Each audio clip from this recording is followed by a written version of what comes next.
¿Se ve el PowerPoint? Sí, se ve. Buenísimo. Entonces, esta clase la vamos a enfocar fundamentalmente para desglosar y conocer los detalles del marco de Sendai para reducción de riesgos de desastres 2015-2030. Ya en la anterior clase les había manifestado que los países del mundo preocupados por lo que significa el aumento de la temperatura, el cambio climático, preocupados de lo que significa el impacto de los desastres, no solamente en lo que es la economía, sino en lo que concierne a lo que es la vida de las personas como tal, la cultura de las personas como tal, la forma en cómo nos movemos en este planeta, en esta aldea global, ¿no? Y en esta visión global de las cosas, es que se reúnen para plantear alternativas y estrategias para la reducción de los riesgos de desastres y cómo estos a su vez nos permiten avanzar en esta lógica fundamentalmente del desarrollo sustentable. ¿Cuáles son los antecedentes entonces de este marco Sendai? Primero, que este marco Sendai está planteada, reitero, bajo la lógica de la reducción de riesgo de desastres de la gestión 2015 hacia la gestión 2030, en lo que significa el trabajo de Naciones Unidas, como parte para buscar evitar el impacto o el mayor riesgo posible. Este marco Sendai se adoptó en la tercera conferencia mundial, reitero, de las Naciones Unidas, celebradas en Japón. Es de ahí que lleva justamente el denominativo de la localidad donde se reunieron los países del mundo o los distintos estados, gobiernos para celebrar este importante evento. El 18 de marzo de 2015 en la localidad de Sendai, Japón. ¿Cuál era la perspectiva o cuál era la lógica de esta reunión importante que se llevó adelante? Uno, aprobar el marco para la reducción de riesgos de desastres después de 2015, que era justamente el anterior marco de acción Kyoto, 2005-2015.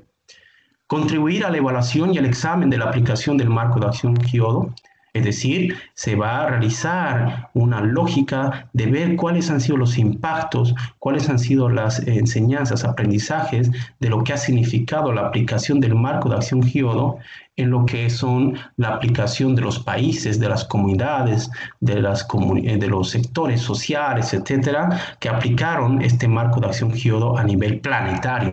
Y esa es la lógica que hay que destacar.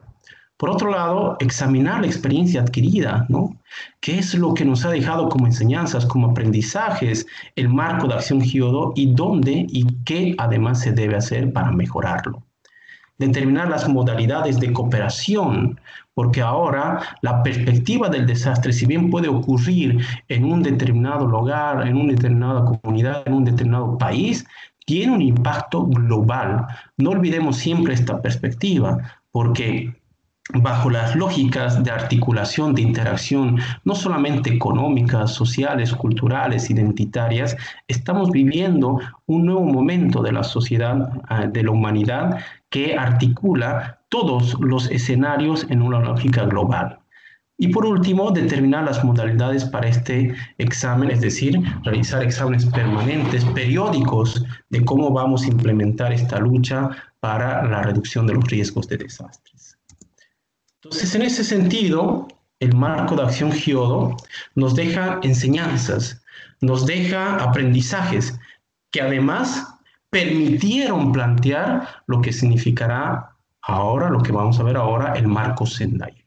¿Cuáles son estas enseñanzas extraídas, carencias detectadas y desafíos futuros que nos plantea el marco de acción Kyoto? Primero, la reducción del riesgo de desastres es una inversión rentable en la prevención de pérdidas futuras. Las empresas privadas, los estados, las comunidades entienden que invertir en la reducción de riesgos de desastres, es decir, en la prevención de estos riesgos de desastres, a futuro le va a traer, ¿no? O le va a evitar pérdidas futuras en lo que significa el desarrollo económico, en la construcción de infraestructura y en este contexto, a partir de este análisis de lo que va a significar el marco de acción Kyoto, ¿no? También se van a identificar algunas situaciones subyacentes que no se habían contemplado en su momento y que aparecieron producto de su aplicación. Por otro lado, una gestión eficaz del riesgo de desastres contribuye al desarrollo sostenible. Y este concepto, que es uno de los conceptos fundamentales, que además es predominante, podríamos decirlo así, en la planificación de políticas públicas, no solamente en la región, sino a nivel mundial, ¿no? Nos va a permitir entender esta vinculación, gestión eficaz de riesgo de desastres, pero también como contribución al desarrollo sostenible. Según la ISDR, ¿no? ¿Qué es el desarrollo sostenible? Es la posibilidad de poder satisfacer nuestras necesidades actuales sin perjuicio de lo que va a significar las necesidades de futuras generaciones. ¿Cómo se hace eso?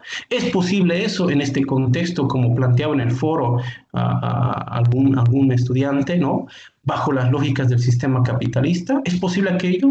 ¿Es posible plantear este desarrollo sostenible bajo las lógicas de lo que significa la depredación de la madre naturaleza? Bueno, el debate está planteado ahí. También el marco de acción Kyoto ha sido un instrumento importante para la sensibilización del público y las instituciones. La cultura de la resiliencia, la cultura de la prevención, que se viene aplicando, ¿no? Que se ha dado poco a poco en distintos escenarios, no solamente de la administración pública, y entiéndase como administración pública las lógicas fundamentales vinculadas al Estado, a la administración del Estado, sino también dentro de lo que es la sociedad civil. Y entiéndase sociedad civil como el conjunto, el resto de los actores sociales que son parte de un país, de una nación, de una comunidad, etc.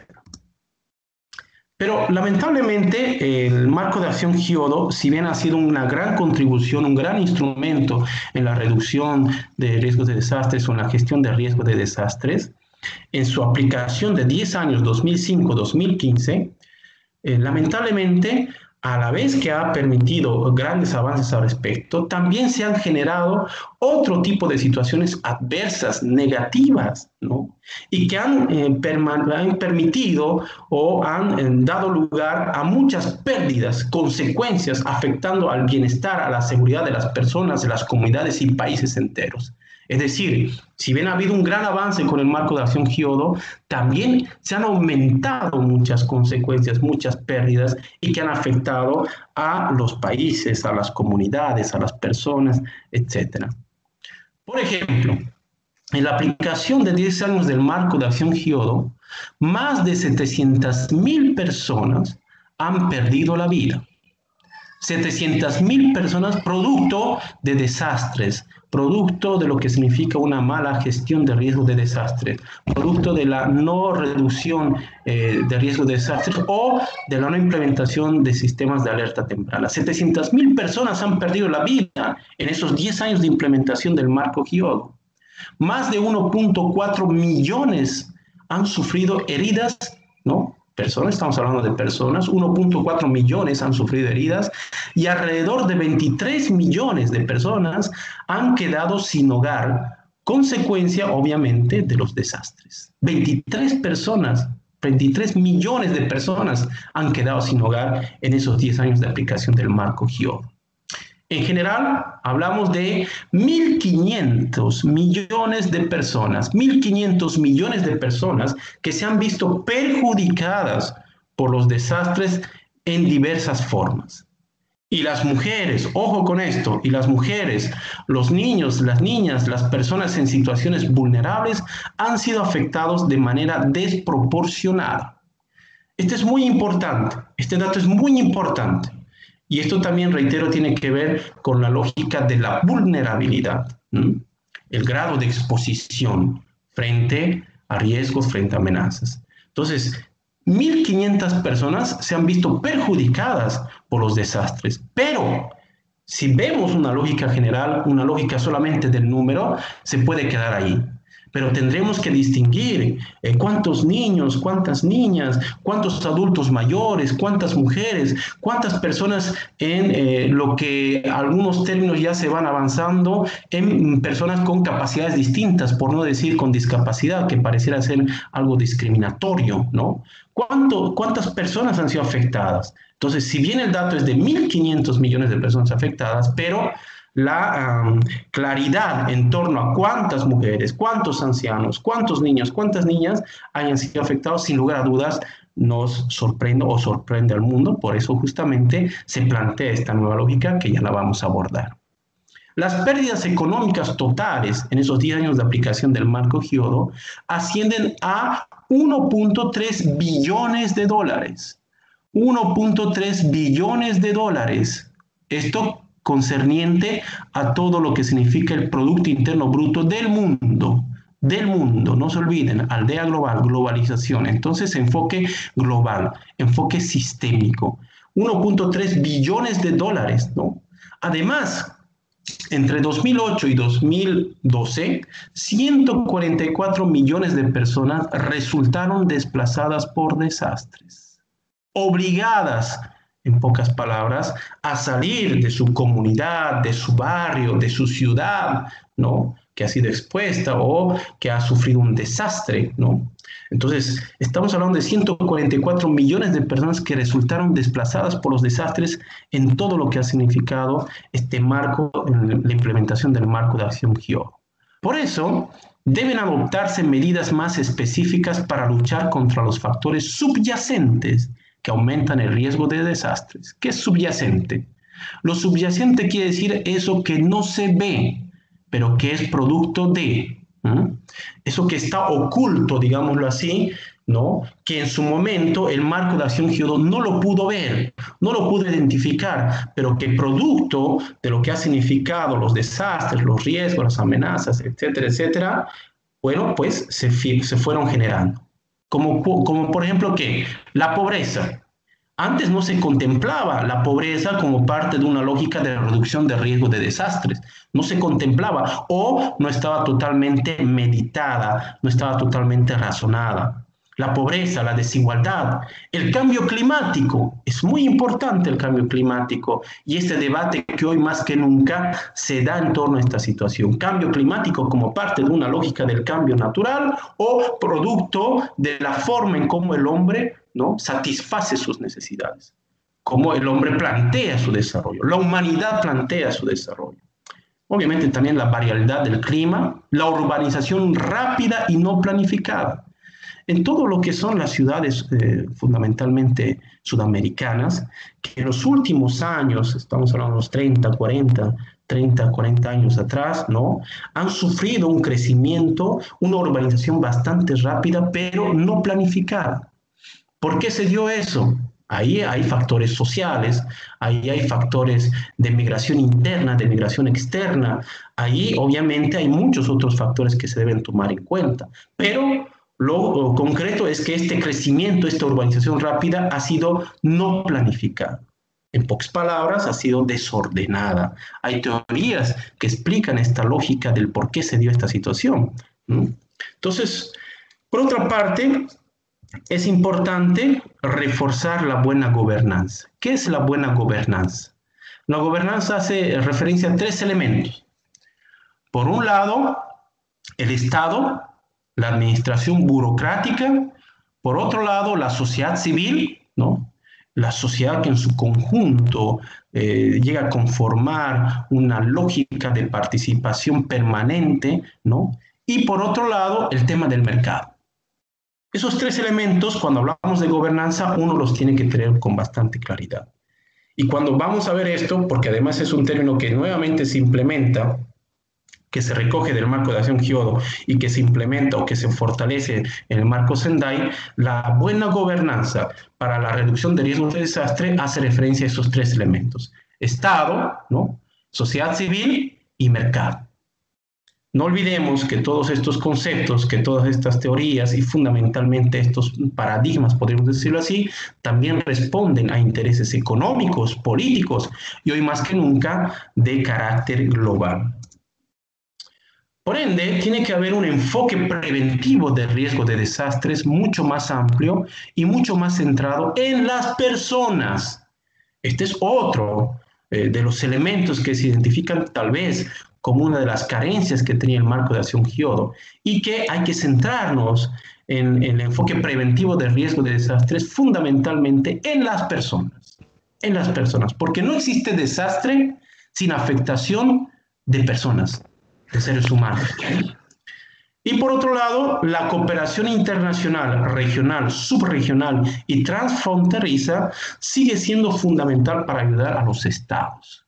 Reitero, bajo las lógicas de la concepción desarrollista, ¿no? En algunos casos casi lineales, se plantea que hay estados mucho más industrializados y hay otros estados que están en ese camino, que están en ese proceso y que obviamente bajo esa lógica lineal van a seguir de alguna otra forma los pasos por los cuales han ido estos estados más industrializados, más desarrollados, entre comillas.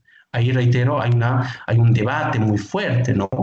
Bueno, las perspectivas del desarrollo muy bien, pero ¿bajo qué enfoques? Bajo un enfoque lineal, bajo un enfoque multilineal, etcétera, etcétera. Bueno, lo concreto es que ahora se identifica dentro de estas lógicas de enseñanzas aprendizajes del marco de acción Kyoto, que es importante seguir potenciando la cooperación internacional para ayudar, y esto es bastante lógico, ¿no? Ayudar y cooperar en lo que significa la acción de desastres en países en vías de desarrollo o subdesarrollados. De ahí viene el concepto de subdesarrollo, por ejemplo. Entonces ahí podremos ver cómo un huracán puede afectar a Estados Unidos, una potencia económica a nivel mundial, hegemónica a nivel mundial, pero también un huracán puede afectar a Haití, que es uno de los países más pobres de la región, por no decir del mundo. Entonces, la capacidad de resiliencia que pueda tener en este caso Estados Unidos con su economía, con el poder económico, militar que tiene, va a diferir de lo que va a significar la capacidad de resistencia frente a un evento adverso, en este caso de Haití. Entonces, la última lógica que plantea dentro de estas enseñanzas es que hay que enfrentar el cambio climático, y ahí lo resalto, el cambio climático como uno de los factores que impulsan el riesgo de desastres. Sin lugar a dudas, hoy más que nunca en el debate mundial, el cambio climático es parte de una lógica que nos permite reflexionar y, en este caso, replantear varias de las figuras. ¿Por qué se da el cambio climático? Algunos plantearán que es un tema estrictamente natural. Otros, con una visión mucho más integral, mucho más social, no, un ratito, no es un tema de un cambio natural y que se da por obra y gracia, sino que tiene que ver con el modo, la forma de producir, la forma en cómo nosotros planteamos el desarrollo, planteamos la forma en satisfacer nuestras necesidades. Bueno, ahora les voy a hasta aquí compartir un pequeño videito para que también la clase sea bastante interactiva y que un poco va a dar a conocer estas lógicas que tenemos de evaluación y de afectación en el marco de la aplicación del marco Kyoto, ¿no? Pero que develan, por un lado, un gran avance, pero también muchas dificultades y fundamentalmente pérdidas en el ámbito económico, social, en el ámbito, por qué no decirlo, de la gobernabilidad y de la gobernanza para afrontar las perspectivas globales de riesgo de desastre. A ver, denme un segundito.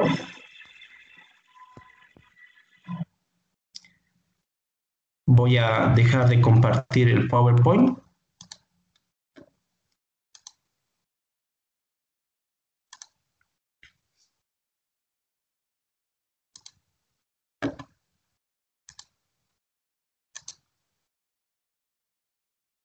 Para compartir el video.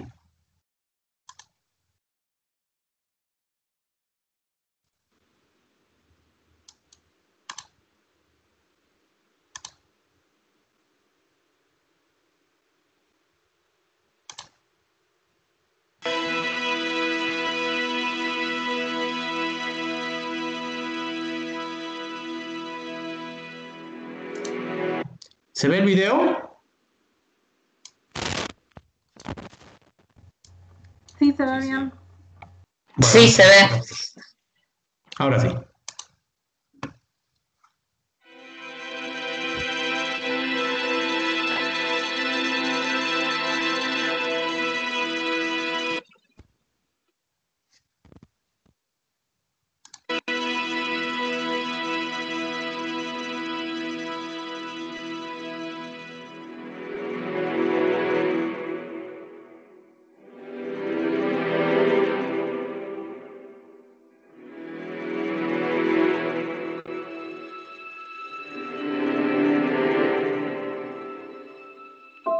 ¿Cómo se pone precio a un desastre?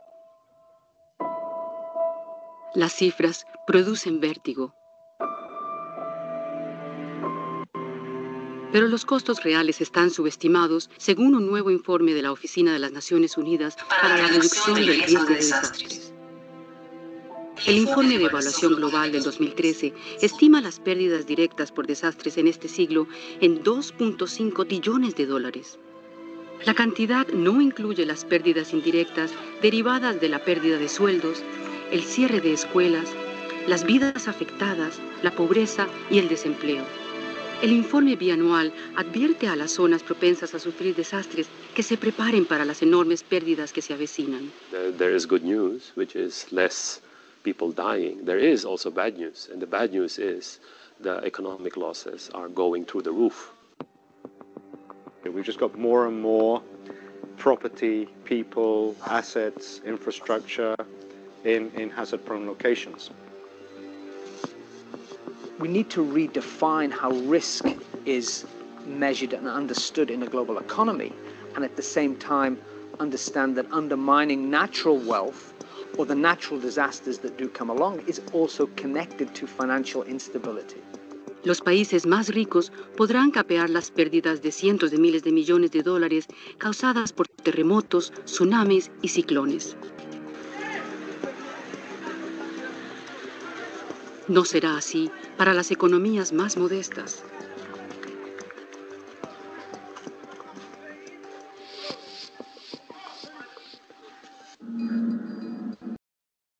Los turistas procedentes de climas fríos sueñan con vacaciones en playas soleadas y las constructoras edifican resorts sin importarles la amenaza potencial de las olas y el viento. Los gobiernos locales dependen de los ingresos de los turistas y se muestran reacios a promover inversiones sensibles a los riesgos. The economies of a lot of the small island developing states typically depend on tourism income for the value of 40, 60, 80% or more of their exports. So what this means is that a disaster in the tourism industry becomes a disaster for the economy as a whole. Mientras tanto, una nueva oleada urbanística suele beneficiar a corto plazo a los especuladores, pero debilita la resiliencia de las ciudades a largo plazo, según el informe de evaluación global. For example, the increase in urban flooding has a lot to do precisely with how we plan cities, not with nature, but against nature. The studies we've done in this report tend to show that in general, there's still fairly weak incentives for actually getting disaster risk factored into urban development. El modelo de agroindustria imperante es el que dirige el riesgo de desastres, especialmente en África, donde se compran tierras para obtener beneficios rápidos de las exportaciones, subiendo así el precio de los alimentos.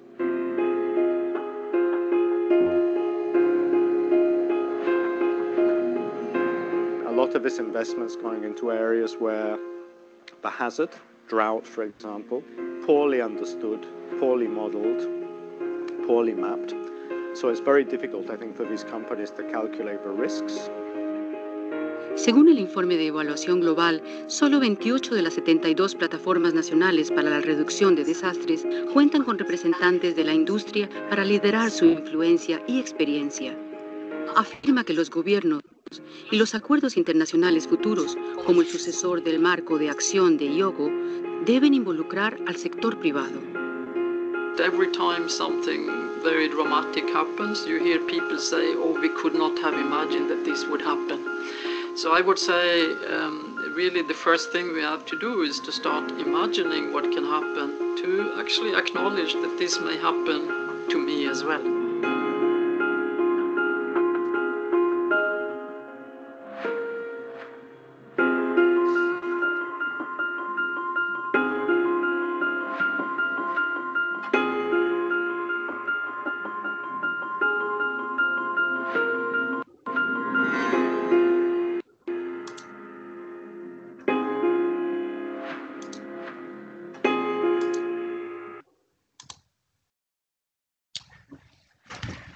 ¿Qué tal? ¿Se pudo escuchar? ¿Todo bien?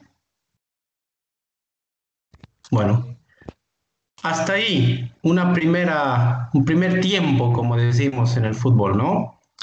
¿Qué les parece esta primera reflexión sobre justamente las pérdidas que ocasiona, ¿no? Si bien hemos implementado un marco de acción GIODO a nivel planetario, a nivel mundial, pero evidentemente, como lo mencionábamos en la exposición y como se resaltaba en el video, las pérdidas han ido aumentando. ¿Qué sucede, no? Pareciera ser hasta contradictorio. Hemos implementado un marco de acción GIODO para reducir los riesgos de desastres, para gestionar riesgos de desastres, pero las pérdidas son incalculables. Los datos que les facilitaba realmente son datos estadísticos, pero que realmente si los descontextualizamos o en este caso le damos la perspectiva histórica, asustan. 700.000 muertos en 10 años por lo que ha significado el tema de impacto o el tema de desastres. Un montón de gente que ha perdido la vida. Y cada vez las amenazas son mucho más complejas.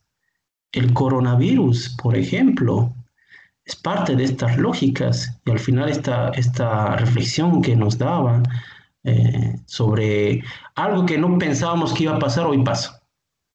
Hoy la realidad está pateando a la ficción, está superando a la ficción. Yo veía la película Virus, ustedes tal vez la han debido ver antes de que venga el coronavirus. Qué coincidencia, ¿no? Muchas cosas parecieran tener mucha coincidencia. Pero bueno, más allá de todo aquello, hoy tenemos en el mundo una pandemia de estas características, por ejemplo. Y es parte de esta lógica. Es una afectación, genera pobreza, genera que muchas personas, por ejemplo, no puedan pagar su alquiler y tengan que buscar otra forma de vida o sustento, otro techo, etcétera, etcétera. De ver la vulnerabilidad de los sistemas de salud a nivel mundial o esta fragilidad, etcétera, ¿no? ¿Qué les parece esta primera fase para luego entrar de pleno al marco de acción o al marco Sendai de esta primera reflexión? ¿Alguien quisiera participar, aportar? Tienen los micrófonos. A mí me gusta, no sé si me escuchan. Adelante.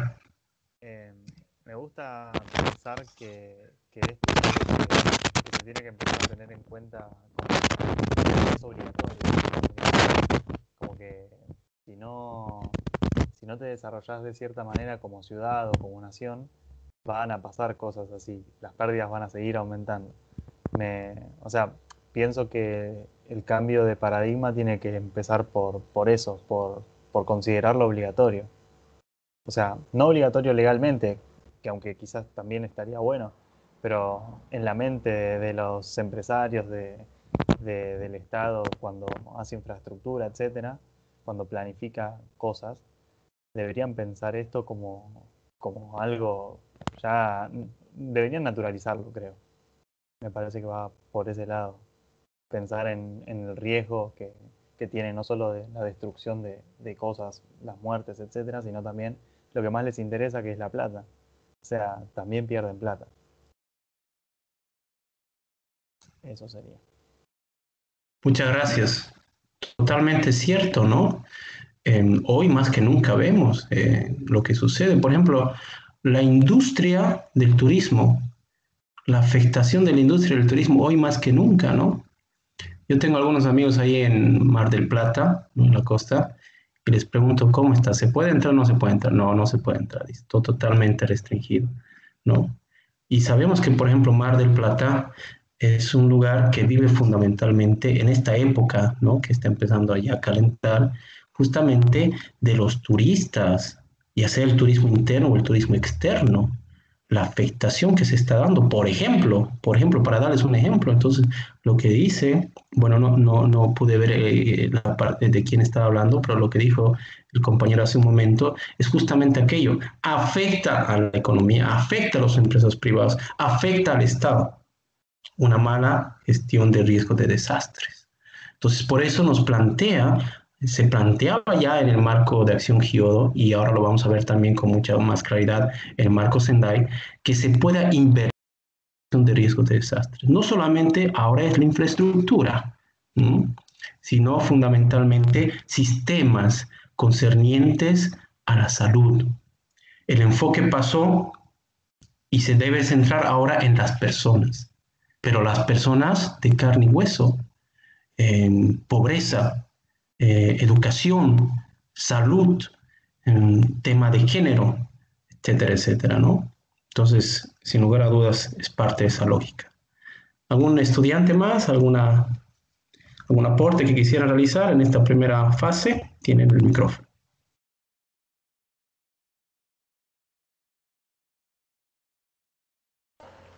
Hola, solo agregar, digamos, un poco el tema de todo lo que se hace en pos, o sea, por ejemplo, la afectación del ambiente, que en general se justifica, por ejemplo, en pos del desarrollo porque va a ser un beneficio para las sociedades, para las personas y demás.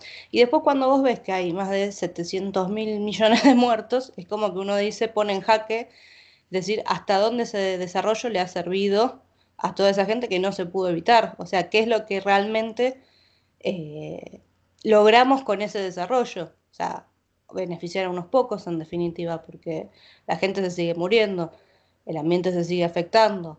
No podemos generar quizás las suficientes formas de resolver los problemas para que no afecte tanta gente. Entonces es como que uno ahí pone el ojo ya en cuestionar el propio modelo que uno busca defender cuando quiere resolver determinadas cosas. Me parece un poco eso. Muchas gracias Daniela, sin lugar a dudas comparto tu criterio. ¿Qué tipo de modelo de desarrollo estamos implementando en nuestros países, en nuestras sociedades, en nuestras comunidades, lo local, lo global? ¿Y cuál realmente es la ganancia? ¿O a futuro es una pérdida? Bajo estas lógicas hasta empresariales, ¿no? ¿Cuál realmente es la ganancia y cuál es la pérdida? ¿Es más la inversión o es más la ganancia? Entonces, si uno lo mide desde esa perspectiva, que son también parte de los enfoques que se tiene acá, ¿por qué el mundo se anda preocupando del tema de los desastres? Porque tiene un efecto fundamentalmente económico, porque afecta en la economía de los pueblos, afecta en la economía de los estados, afecta en la economía de las empresas privadas, ¿no? Y ahí reitero la lógica de la gobernanza. Cómo la gobernanza se genera una buena gobernanza para la reducción de riesgos de desastres. Estado, sociedad civil y mercado. O la lógica, en este caso, privada. Entonces, el modelo de desarrollo hoy está en cuestión.